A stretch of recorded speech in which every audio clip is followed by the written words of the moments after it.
കേട്ടിട്ടില്ലേ? കൊല്ലം ജില്ലയിലെ ഓച്ചിറയിൽ അന്ത്യവിശ്രമം കൊള്ളുന്ന ഓച്ചിറ പാപ്പ എന്ന പേരിൽ അറിയപ്പെടുന്ന മഹാൽ ശക്തമായ മഴ വർഷിക്കുന്ന സമയത്ത് അതാ 2-3 കല്ലുകൾ കൊണ്ടുവന്ന് വെച്ചിട്ട് അതിൽ കൊള്ളിക്കമ്പുകൾ വെച്ചിട്ട് കടലാസിലേക്ക് തീപ്പെട്ടി വരസിക്കൊണ്ട് കത്തിച്ചിട്ട് ചെറിയൊരു കലത്തിലേക്ക് കഞ്ഞി വേവിക്കുകയാണ്. അവിടേക്കൊരു തുള്ളി വെള്ളം പോലും വരുന്നില്ലല്ലോ. കണ്ടവർ അത്ഭുതപ്പെട്ടു പോയി.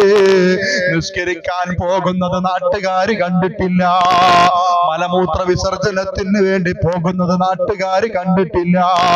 അത് കറാമത്തിന്റെ ലോകമാണ്. അള്ളാഹുവിലേക്ക് അടുത്തെറിഞ്ഞവരാണവര്, അള്ളാഹുവിലേക്ക് ലയിച്ചു ചേർന്നവരാണവര്. സാധാരണക്കാരന്റെ കണ്ണുകൊണ്ട് അവരളക്കാനൊക്കില്ല. അള്ളാഹുവിലേക്ക് ലയിച്ചു ചേർന്ന ചില ഔലിയാക്കള് അങ്ങനെ ഒരു ലോകമുണ്ട് കേട്ടോ. അങ്ങനെ ഒരു ലോകത്തെക്കുറിച്ച് ഞങ്ങളെ ഇസ്ലാം പഠിപ്പിച്ചിട്ടില്ല കേട്ടോ.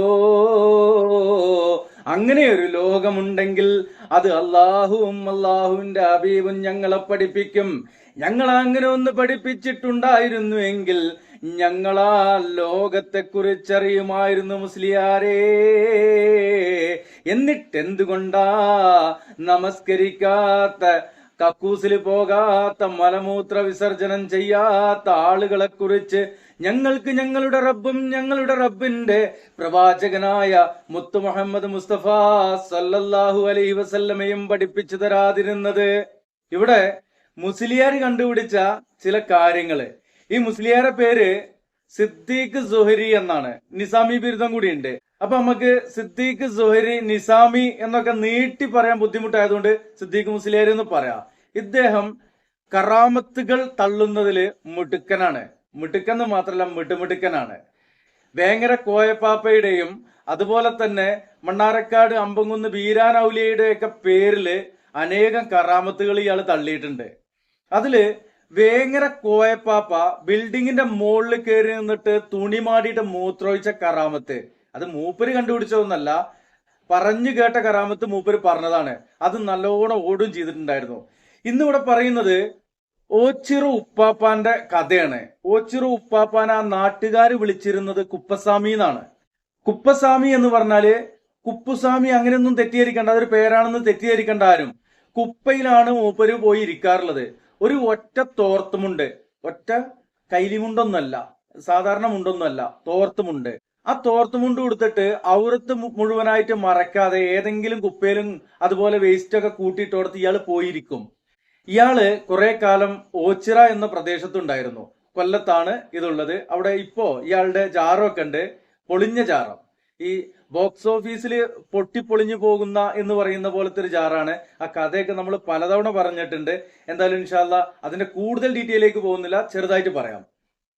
തമിഴ്നാട് സ്വദേശിയായ ദാമോദരൻ അയ്യപ്പൻ എന്ന് പറയുന്ന ആള്, അയാള് കൊല്ലത്ത് ഓച്ചിറ എന്ന് പറയുന്ന ഒരു പ്രദേശത്തിരിക്കുകയായിരുന്നു. ആരെങ്കിലും എന്തെങ്കിലും കൊടുത്താൽ അതുകൊണ്ട് അങ്ങനെ ജീവിച്ച് പോകുന്ന ഒരാള്. അയാള് അപ്പിടാൻ പോകുന്നത് കണ്ടിട്ടില്ല എന്നുള്ളതാണ് ഇപ്പൊ ഇയാൾ ഒരു കറാമത്ത് പറയുന്നത്. കുപ്പയിലാണ് ഇയാൾ ഇരുന്നിരുന്നത്. ആ കുപ്പയിൽ എവിടെയെങ്കിലും ഒക്കെ അയാൾ അപ്പിയിടുന്നുണ്ടാവും. രണ്ടും ഒരുപോലെയല്ലേ. പിന്നെ നമസ്കരിക്കാൻ പോകുന്നത് കണ്ടിട്ടില്ല എന്ന് പറഞ്ഞു. പൊന്നാര സിദ്ദീഖ് മൗലിയരെ, എന്താണ് നിങ്ങൾ ഈ പറയണത്? ഒരാൾ നമസ്കരിക്കാൻ പോകുന്നില്ല എന്നുള്ളത് എന്ത് കറാമത്തിന്റെ ലോകാണ്? എവിടുന്ന് ഏത് കിതാബ് പഠിച്ചിട്ടാണ് നിങ്ങൾ ഈ വിവരക്കേട് പറയുന്നത്? അറിയാത്തോണ്ട് ചോദിക്കുകയാണ്. പിന്നെ 3 കല്ല് വെച്ചിട്ട് തീപ്പെട്ടി ഉരച്ചിട്ട് പേപ്പർ കത്തിച്ചിട്ട് കഞ്ഞി വെച്ചു എന്നുള്ളതാണ് ഇപ്പൊ ഒരു കറാമത്ത് പറയണത്. ആ പോട്ടെ, 3 കല്ല് വെച്ചിട്ട് ഒരു പാത്രം വെച്ചിട്ട് തീപ്പെട്ടി ഒന്നും ഉരക്കാതെ പേപ്പറിലൊന്നും കത്തിക്കാതെ ഉണ്ടാവട്ടെ കഞ്ഞി, പണ്ട് CM പറഞ്ഞിരുന്ന പോലെ, അതിനി മാണ്ട എന്ന് പറഞ്ഞ പോലെ ഇതിനി വരട്ടെ, അല്ല ഇത് മാണം എന്ന് പറഞ്ഞിട്ട് ഉണ്ടാക്കുകയാണെങ്കിൽ അതൊരു എന്തെങ്കിലുമൊക്കെ നമുക്കൊരു ഭയങ്കര അത്ഭുതം എന്ന് പറയാം. ഇത് തീപ്പെട്ടി ഉരച്ചിട്ട് പേപ്പറിൽ കത്തിച്ചിട്ട് അത് പിന്നെ ചുള്ളിക്കമ്പിൽ കത്തിച്ച് പിന്നീട് അവിടെ കഞ്ഞി വെച്ചു എന്ന് പറയണത് എന്താപ്പത്? അരിയിടിച്ച് പൊടി വറുത്ത് പൊട്ടു ചുട്ടു കേരളം എന്ന് പണ്ട് പാടിയിരുന്നു. അതേപോലെ ഇപ്പത് അരി ഇടിച്ച് ആ പൊടി വറുത്തിട്ട് പുട്ടു ചുട്ടാലേ പുട്ട് ശരിയാവുള്ളൂ, അല്ലെങ്കിൽ പുട്ട് ശരിയാവൂല. അതേപോലെ തന്നെ 3 കല്ല് വെച്ചിട്ട് ആ 3 കല്ലിന്റെ മുകളിൽ ഒരു പാത്രം വെച്ചിട്ട് അതിന്റെ ചുവട്ടിൽ കുറച്ച് ചുള്ളിക്കമ്പുകൾ വെച്ചിട്ട് തീപ്പെട്ടി ഉരച്ച് തീയുണ്ടാക്കിയിട്ട് അത് പേപ്പറിൽ കത്തിച്ചിട്ട് ചുള്ളിക്കമ്പ് കത്തിച്ചു, അതിൽ വെള്ളം ഒഴിച്ചു, അതില് അരി വേവിച്ചു, ചോറായി, ചോറ് തിന്നു എന്ന് പറയുന്നത് ഇതൊരു കറാമത്തല്ല. അത് സാധാരണ നാട്ടു നടപ്പാണ്, നാട്ടിൽ കൂടി സാധാരണ ചെയ്യുന്നതാണ്. നമ്മളൊക്കെ ഇപ്പോ ഗ്യാസിലും മറ്റുമൊക്കെ ആയിട്ട് ചെയ്യുന്നുണ്ട്. ഇത് ഗ്യാസ് ഒന്നും ഇല്ലെങ്കിൽ ഇങ്ങനെ ചെയ്യാം, അത് കറാമത്തല്ല. ഇനി മറ്റൊന്ന്, മഴ അവിടേക്ക് എത്തിയില്ല എന്നാ പറഞ്ഞത്. മഴ ഇങ്ങനെ പെയ്യാണ്. അത് ഒരു ഉയർന്ന സ്ഥലത്ത് വല്ല നല്ല തിങ്ങിയ മരത്തിന്റെ ചോട്ടിലൊക്കെ ആണെന്നുണ്ടെങ്കിൽ അവിടേക്ക് വെള്ളം എത്തൂല, ഒലിച്ചു വരൂല. കുറച്ച് ഉയർന്ന സ്ഥലമാണെന്നുണ്ടെങ്കിൽ വെള്ളപ്പൊക്കം വരണം, അവിടേക്ക് വരണമെങ്കിൽ അതും കറാമത്തല്ല. പിന്നെ ഇതൊക്കെ കറാമത്തിന്റെ ലോകാന്നാ പറഞ്ഞത്. എന്ത് കറാമത്തിന്റെ ലോകാണ് മുസ്ലിയാരേത്? ഒരാൾ അരി വെച്ചു, ഒരാള് കക്കൂസ് പോകുന്നില്ല, ഒരാള് നമസ്കരിക്കണില്ല. ഇതൊക്കെ എന്ത് കറാമത്താ? അരി അടുപ്പത്തിട്ടു ചോറാക്കി അത് തിന്നു എന്നുള്ളത് അത് ആവശ്യമാണ്, അത് ഹറാമല്ല, അത് ജായിസാണ്, ഹലാലാണ്. അവിടെ നിൽക്കട്ടെ. ഇനി അവിടേക്ക് വെള്ളം വന്നില്ല എന്ന് പറഞ്ഞ ഒരു ഉയർന്ന പ്രദേശത്തിലാണെങ്കിൽ അവിടേക്ക് വെള്ളം ഒഴുകി വരൂല. പിന്നെ കക്കൂസ് പോയില്ല എന്ന് പറഞ്ഞാൽ അയാള് കക്കൂസ് പോകാത്ത നിങ്ങൾ കണ്ടില്ല പറഞ്ഞിട്ട് അയാൾക്ക് എന്ത് വിലായത്താണ്? അയാൾക്ക് വിലായത്തല്ല, നിങ്ങൾക്കൊക്കെ മാനസിക വിഭ്രാന്തിയുടെ തുടക്കമാണ് എന്നുള്ളതാണ് ഈ കൂടുതൽ പറയാനുള്ളത്. പിന്നെ നിസ്കരിച്ചില്ല എന്ന് പറഞ്ഞത്, ഒരു മനുഷ്യൻ നിസ്കരിച്ചിട്ടില്ലെങ്കിൽ എന്തിനാ പറ്റിയ മനുഷ്യനെ? പിന്നെ കുപ്പസ്വാമിക്ക് നിസ്കാരം അങ്ങനെ നിർബന്ധമൊന്നുമില്ല. ഷഹാദത്ത് കലിമ ചൊല്ലിയവർക്കാണ് നമസ്കാരം നിർബന്ധമുള്ളത്. പിന്നെ സാധാരണക്കാരന്റെ കണ്ണ് കാണൂല എന്നാ. സാധാരണക്കാരന്റെ കണ്ണ് കാണാത്തൊരു ഔലിയല്ല. ഇവിടെ ഇതൊക്കെ പറയുന്നത് ഇതുപോലെയുള്ള കാര്യങ്ങൾ പറഞ്ഞിട്ട് ഇവര് ആളുകൾക്കിടയിലേക്ക് കറാമത്ത് എന്നും പറഞ്ഞിട്ട് കള്ളക്കഥകള്, മായാവി കഥകള്, കുട്ടൂസൻ, ഡാഗിനി, കമ്പീഷ്, ഡിങ്കൻ കഥകള് കൊണ്ടുവന്നിട്ട് ആളുകളെ തശ്വീഷിലാക്കുകയും ആകെ പിഴപ്പിച്ച് കളയുകയും ചെയ്യുകയാണ്. ഇനി ഇവർക്ക് മറുപടി നമ്മളല്ല, ഇവരുടെ കൂട്ടത്തിൽ നിന്ന് തന്നെ മുള്ളൂർക്കര മുഹമ്മദ് സഖാഫി ഈ വിഷയം സംബന്ധിച്ച് ആരാണ് തക്കുവയുള്ളവര് എന്നാണ് അദ്ദേഹം പറയുന്നത്. തക്കുവയില്ലാത്ത വലിയ ഉണ്ടാവുമല്ലോ. എന്തായാലും മുള്ളൂർക്കര പറഞ്ഞു കേൾക്കാം. ഇന്ന അക്രമക്കും ഇൻദല്ലാഹി അത്ഖാക്കും, നിങ്ങളിൽ നിന്ന് അല്ലാഹുവിന്റെ അടുക്കൽ ഏറ്റവും സ്ഥാനമുള്ളവൻ തഖ്വ ഹൃദയത്തിലുള്ളവനാണ്. തഖ്വ ഹൃദയത്തിലുള്ളവനാണ്. തഖ്വ ഹൃദയത്തിലുള്ളവനാണ് അല്ലാഹുവിന്റെ അടുത്ത് വലിയ സ്ഥാനത്തിരിക്കുന്നവൻ. എന്താണ് ഈ തഖ്വ? തഖ്വ എന്ന് പറഞ്ഞ സാധനം എന്താ മോനെ? നമ്മൾ എപ്പോഴും പറയാറുണ്ട് തഖ്വ വേണം, തഖ്വ വേണം, തഖ്വ ഇല്ല.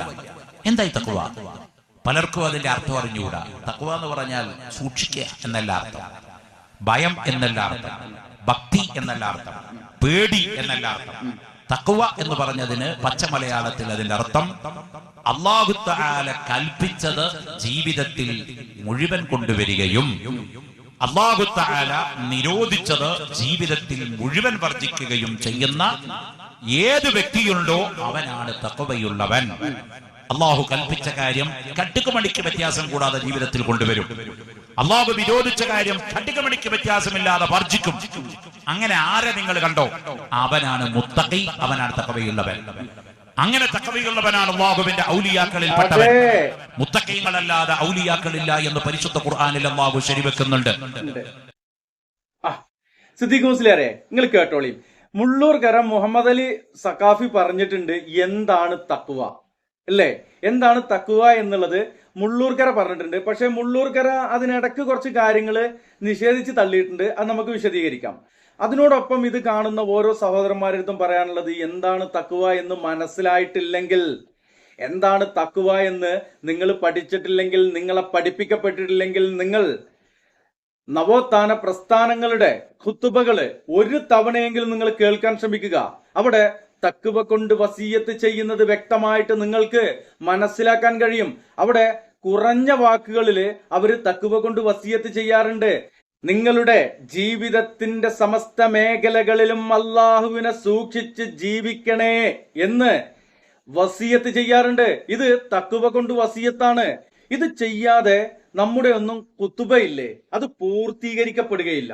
കുത്തുബയുടെ ഷർത്താണ് തഖ്വ കൊണ്ട് വസിയത്ത് ചെയ്യുക എന്നുള്ളത്. മറ്റു ഷർത്തുകളുണ്ട്, അവിടേക്കും നമ്മൾ പറഞ്ഞു പോകുന്നില്ല. ഇത്തഖുല്ലാഹ ഇബാദല്ലാഹ് എന്ന് നിങ്ങൾ പറയുന്നത് കേട്ടിട്ടില്ലേ? ആ ഇത്തഖുല്ല എന്താണ്? അതുപോലെ തന്നെ നമുക്ക് റമദാൻ സമാഗതമായി കഴിഞ്ഞാൽ ഏതൊരു മസ്ജിദുകളിലും ഏതൊരു ദായികളും വാഗ്മികളുമായ ആളുകള് റമദാനെ കുറിച്ച്, റമദാനെ വരവേൽക്കുകയാണെങ്കിൽ അവിടെ ചൊല്ലുന്ന ഒരായത്തുണ്ട്. ആ ആയത്തിൽ പറയുന്നത്, നിങ്ങളുടെ പൂർവീകർക്ക് നോമ്പ് നിർബന്ധമാക്കിയതുപോലെ നിങ്ങൾക്കും നാം നോമ്പിനെ നിർബന്ധമാക്കിയിട്ടുണ്ട് ഇല്ലേ? ആ ആയത്തിന്റെ അവസാനത്തിൽ എന്താണ് പറയുന്നത്? ലഅല്ലക്കും തത്തഖൂൻ എന്നാണ് പറയുന്നത്. എന്തിനാണ് നോമ്പിനെ നിർബന്ധമാക്കിയിട്ടുള്ളത്? നിങ്ങൾ തഖ്വയുള്ളവരാവാൻ വേണ്ടിയിട്ടെന്നാ. സഹോദരന്മാരെ, നിങ്ങളൊന്ന് ചിന്തിച്ചു നോക്കിയേ.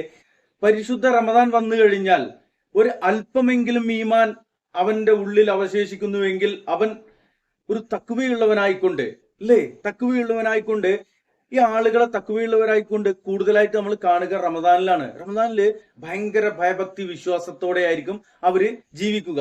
എന്നാൽ ഇവിടെ മുഹമ്മദ് അലി സഖാഫി പറയുന്നുണ്ട് സൂക്ഷിക്കുകയല്ല എന്ന്. ആണ്, തഖ്വയില് സൂക്ഷ്മതയുണ്ട്. പിന്നെ പറയുന്നുണ്ട് പേടിയല്ല എന്നുള്ളത്. പേടിയുണ്ട്. അള്ളാനെ അല്ലാതെ മറ്റാരെയും പേടിക്കരുത് എന്നുള്ളതാണ്. അള്ളാനെ മാത്രം പേടിക്കുക. അവനോട് വിശ്വാസം നമ്മൾ അധികരിക്കുമ്പോഴാണ്, അവനെ മാത്രം ഭയമർപ്പിക്കുമ്പോഴാണ്. മറ്റുള്ളവരിലൊന്നും നാം ഭയം അർപ്പിക്കില്ല എന്നുള്ള ദൃഢപ്രതിജ്ഞ ചെയ്തതിന് ശേഷമാണ് അവനെ മാത്രം നമ്മൾ ഭയപ്പെടും. അവന്റെ നരകശിക്ഷകളെ, അവന്റെ അതാപുകളെ നമ്മൾ ഭയപ്പെടാറുണ്ട്. പിന്നെ ഭക്തിയല്ല എന്ന് പറയുന്നുണ്ട്. ഭക്തി എന്ന വാക്ക് അത് വാക്കർത്ഥത്തില് എടുത്തു കഴിഞ്ഞാൽ ഭക്തിയാണ്. പിന്നെ പറയുന്നത് ഭയമല്ല പേടി എന്നൊക്കെ പറയുന്നുണ്ട്. അപ്പൊ ഭയം പേടി ഒന്നായതുകൊണ്ട് വിശദീകരിക്കുന്നില്ല.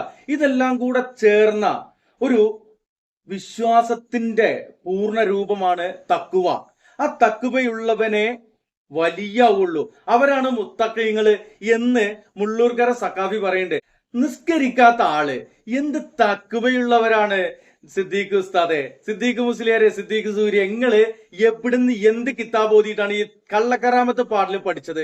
നിങ്ങൾ അതിനൊരു തീരുമാനം ഉണ്ടാക്കണം എന്നുള്ളതാണ് പറയാനുള്ളത്. നിങ്ങൾ ഔലിയാക്കളെ കുറിച്ച് പറയൂ. ഇവിടെ ഔലിയാക്കളെയോ ഔലിയാക്കളുടെ കറാമത്തുകളെയോ ഒന്നും നിഷേധിക്കുന്നില്ല. ഔലിയാക്കളെ അംഗീകരിക്കുന്ന, ഔലിയാക്കളെ ആദരിക്കുന്ന, ഔലിയാക്കളുടെ മാർഗം പിന്തുടരാൻ ആഗ്രഹിക്കുന്ന ഒരാളായിക്കൊണ്ട് ഞാൻ പറയുന്നു, നിങ്ങൾ ഔലിയാക്കളെ കുറിച്ച് പറയൂ. നിങ്ങൾ ദാമോദരൻ അയ്യപ്പൻ എന്ന് പേരുള്ള കയ്യിൽ ഓമെന്ന് പച്ച കുത്തിയിട്ടുള്ള മയ്യത്ത് കുളിപ്പിക്കുമ്പോ സുന്നത്ത് കർമ്മം, ചേലാകർമ്മം നിർവഹിക്കപ്പെടാത്ത ദാമോദരൻ അയ്യപ്പൻ എന്ന കുപ്പസ്വാമിയെ പിടിച്ചിട്ട് ഔലിയാക്കിയിട്ട് നിങ്ങൾക്ക് കിട്ടുന്ന നേട്ടം എന്താണ്? ഈ ദുനിയാവിൽ കിട്ടുന്ന നേട്ടമാണെങ്കിൽ ആയിക്കോ, നാളെ അള്ളാഹുവിന്റെ പരലോകത്ത് നിങ്ങൾ പേടിച്ചു കൊള്ളുക, സൂക്ഷിച്ചു കൊള്ളുക. നിങ്ങൾ തഖ്വയുള്ളവരാവുക. നിങ്ങള് തഖ്വയില്ലാതെ, നിങ്ങള് ഭയഭക്തി വിശ്വാസങ്ങളില്ലാതെ, അള്ളാഹുവിൽ പരമർപ്പിക്കാതെ ഈ സാധുജനങ്ങളെ ഇതുപോലെയുള്ള കുപ്പയിലും അതുപോലെ ചവറിലും കിടക്കുന്ന ആളുകളെ എടുത്തുകൊണ്ട് മയ്യത്ത് സംസ്കരണം നടത്തിയിട്ട് അവിടെ ജാറം പൊങ്ങിച്ചിട്ട് അവിടെ പെട്ടി വെച്ച് പിരിച്ച് ഉറൂസ് നടത്തുന്ന മുസ്ലിയാക്കന്മാരെ നിങ്ങൾ ഈ ഉമ്മത്തിനെ വഴിപഴപ്പിക്കല്ലേ. കുപ്പസ്വാമി എന്ന് പറഞ്ഞു കഴിഞ്ഞാൽ ദാമോദരൻ അയ്യപ്പനാണ്. അന്നത്തെ കൊല്ലം SP ഈ ആളുടെ ഭൗതിക ശരീരത്തിന് വേണ്ടിയിട്ട് തമിഴ്നാട്ടിൽ നിന്ന് ആള് വന്നപ്പോ ഇവിടെ ഈ പൗരോഹിത്യ വിഭാഗത്തോട് കൂറുള്ള അയാള് പറഞ്ഞത്, ഇവർക്ക് ആ മയ്യത്ത് കിട്ടിക്കഴിഞ്ഞാൽ, ശവം കിട്ടിക്കഴിഞ്ഞാൽ എന്തെങ്കിലും ബിസിനസ് ചെയ്യാം. നിങ്ങൾക്ക് ഇപ്പൊ കിട്ടിയപ്പെടുന്ന അങ്ങോട്ട് ആംബുലൻസിന് തന്നെ വരും ഒരു സംഖ്യ. ഇനി ഇവിടെ സംസ്കരിക്കുകയാണല്ലോ നിങ്ങൾക്ക് ചെലവ് വരും. അപ്പൊ അത് ഒലിക്കണ്ട് കൊടുത്തളി എന്ന് പറഞ്ഞിട്ട് ഓല അവിടെ ഇട്ടുപോയതാണ്. അവിടെ ആ ഓച്ചിറ മക്കാമിന്റെ മുമ്പിൽ നിന്നുകൊണ്ട് മുജാഹിദുകളായ സലഫി പ്രസ്ഥാനത്തിലുള്ള പ്രാസംഗികര് അവര് നിരന്തരം സ്റ്റേജ് കെട്ടി പ്രസംഗിച്ചതിന്റെ ഭാഗമായിക്കൊണ്ട്, സത്യം വെളിപ്പെടുത്തിയതിന്റെ ഭാഗമായിക്കൊണ്ട് അതിന്ന് എട്ടേപത്തിൽ പോയിക്കൊണ്ടിരിക്കുകയാണ്. ഒരു വിശ്വാസമല്ലാത്ത, അള്ളാഹുൽ ഒരു വിശ്വാസമല്ലാത്ത, കണ്ട കല്ലിലും മുള്ളിലും മൂർഖം പാമ്പിലും കാഞ്ഞിര കുറ്റിയിലും അതിലടക്കം വിശ്വസിക്കുന്ന പിഴച്ച വിശ്വാസക്കാർ മാത്രമാണ് അതിന്റെ നാലുറം ചെന്നിട്ട് തവാഫ് ചെയ്യുന്നതും യാസീൻ ചൊല്ലുന്നതും ഫാത്തിഹ ഓതുന്നതും അവിടെ കാണിക്കയിടുന്നതും ആ മനുഷ്യന്റെ ആ കുപ്പയിലിരുന്നിരുന്ന ആ കുപ്പസ്വാമിയുടെ ആദരവ് വാങ്ങുന്നതും അനുഗ്രഹം വാങ്ങുന്നതും. അത് മുസ്ലിം ഉമ്മത്തിന് ആവശ്യമില്ല. മുസ്ലിം ഉമ്മത്തിന് അള്ളാഹുവിന്റെ ബർക്കത്തും അള്ളാഹുവിന്റെ സഹായം മാത്രമാണ് വേണ്ടത്. അത് അള്ളാഹുവിന്റെ ഹബീബ് സല്ലല്ലാഹു അലൈഹി വസല്ലമ എമ്പാടും പഠിപ്പിച്ചിട്ടുണ്ട്. നിങ്ങൾ ഇജ്ജാതി പിഴച്ച വാദങ്ങളുമായിട്ട്, ഇജ്ജാതി പിഴച്ച വിശ്വാസങ്ങളുമായിട്ട്, വിശ്വാസ കോപ്രായങ്ങളുമായിട്ട് വരുമ്പോ അത് തുറന്നു പറയാതിരിക്കാൻ കഴിയില്ല. തുറന്നു പറഞ്ഞുകൊണ്ടേയിരിക്കും. നിങ്ങൾ അടുത്ത കറാമത്തും കൊണ്ടുപോവാ. അങ്ങനെ നിങ്ങൾ കറാമത്ത് പറയുമ്പോഴാണ് ഞങ്ങൾക്കത് പൊളിച്ചു കൈ തരാൻ പറ്റുന്നത് എന്നുള്ള ഒരു കാര്യം കൂടി ഉണ്ട്. ഇൻഷാ അല്ലാഹ് സഹോദരന്മാരെ, ഇതുപോലെയുള്ള പിഴച്ച വിശ്വാസക്കാർക്ക് അള്ളാഹു ഹിദായത്തിന്റെ വെള്ളി വെളിച്ചം നൽകട്ടെ എന്ന് ആത്മാർത്ഥമായിട്ട് പ്രാർത്ഥിച്ചുകൊണ്ട് ഈ വീഡിയോ വൈൻഡപ്പ് ചെയ്യുന്നു. അസ്സലാമു അലൈക്കും വറഹ്മത്തുള്ളാഹി.